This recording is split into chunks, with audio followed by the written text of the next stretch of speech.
Well, it is a big wake-up call for the future of automated driving. The death of two men in the US whose Tesla car left the road and crashed while on autopilot. It's prompted a new debate over safety. For more, we're joined now by Today Tech expert Trevor Long in Sydney. Trev, first up, good morning to you. What do we know about this crash, how it happened and the technology that was being used at the time?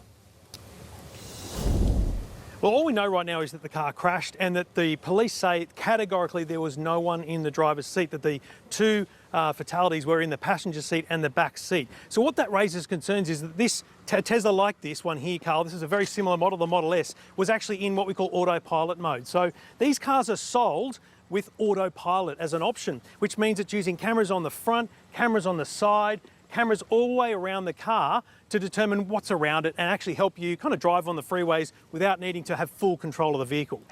So hang on, so you could go into, you're in Sydney this morning, you could jump in that car, but these things can go around neighbourhoods in the US. I didn't even know they could do that, but you can do that in Sydney or not? You can't do everything in Sydney because Australia we have much stricter regulations. But in America they're using Navigate on autopilot, which means the car will go off the freeways for you into suburban communities. Wow. But the big difference right now is there's also a pilot in America for full self-driving.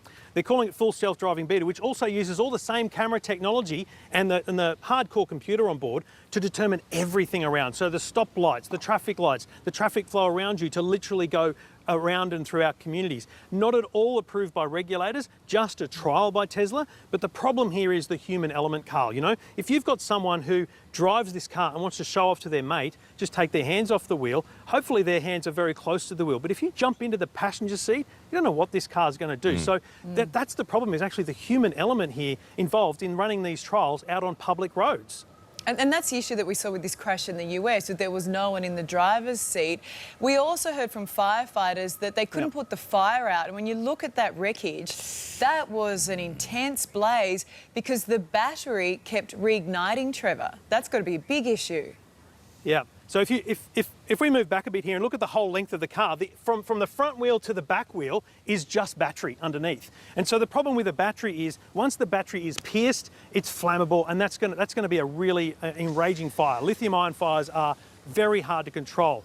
Batteries don't normally burst. But remember also, a petrol car crashes, huge flames, petrol tank problems. So the electric car isn't the problem here. It's the autonomous software that people are relying on just a touch too much in terms of thinking that the car can drive itself when it yet can't.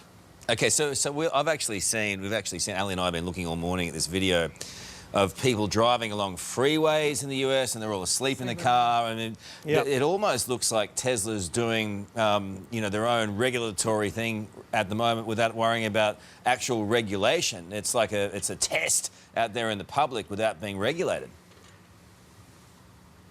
And Carl, that's my entire concern. So I'll give you an example. I've got another car here. This is a Genesis GV80. It's got cameras, it's got radar, it's got all the things, frankly, that Tesla have, but it's not marketed as autopilot. It's marketed as cruise control and lane keep assist and radar cruise control that maintains your speed around the roads. Lots of cars have this. Audis, BMWs, Hyundais. But what the problem, I think, is that Tesla market themselves as being autopilot and trialling self-driving cars. And so because you've got real people who've signed up to help Tesla test the cars in America, they're out there driving with, you know, putting cameras on YouTube, making people think that Tesla are autonomous, but they're not. We're a long way away from that yet. And that's the problem, is this is happening on real roads, in real cities, and hopefully that doesn't happen in Australia because we'll end up having these kind of incidents here potentially.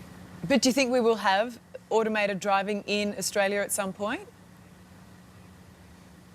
No doubt. We are working towards autonomous cars, and I've got no doubt Tesla will be the first to have a fully autonomous car among many. But we need roads to be improved because Australian roads, for example, you take it outside the city, you've got single lanes, no lines on the side of the road, only lines in the middle. There's a whole raft of challenges that come with self-driving, plus the regulation, because regulators aren't going to tick it off until they know it's safe. Tesla say, and it's proven, that it's safer than humans. But the problem at the moment is this crossover between humans thinking the cars can do something before they can fully do it. And that's why you have this kind of PR disaster that is a car crash that may well have been caused by the humans inside of it, but it's put aside as being an autonomous car crash because there was no one in the driver's seat. We don't know why. Yeah, look, I think it'll be great. It'll be a great advancement when it happens. Imagine just getting home from a Christmas party, huh? I don't know if that's allowed. Cars today are safer I because think of you this technology. misunderstand. There's no Yeah, doubt. exactly, exactly. Yeah, thanks, but no thanks. Nah. But nah. Well, for that exact reason that you just explained. What could happen? You're gonna, What could go You're wrong? going to use it to get home from the Christmas party.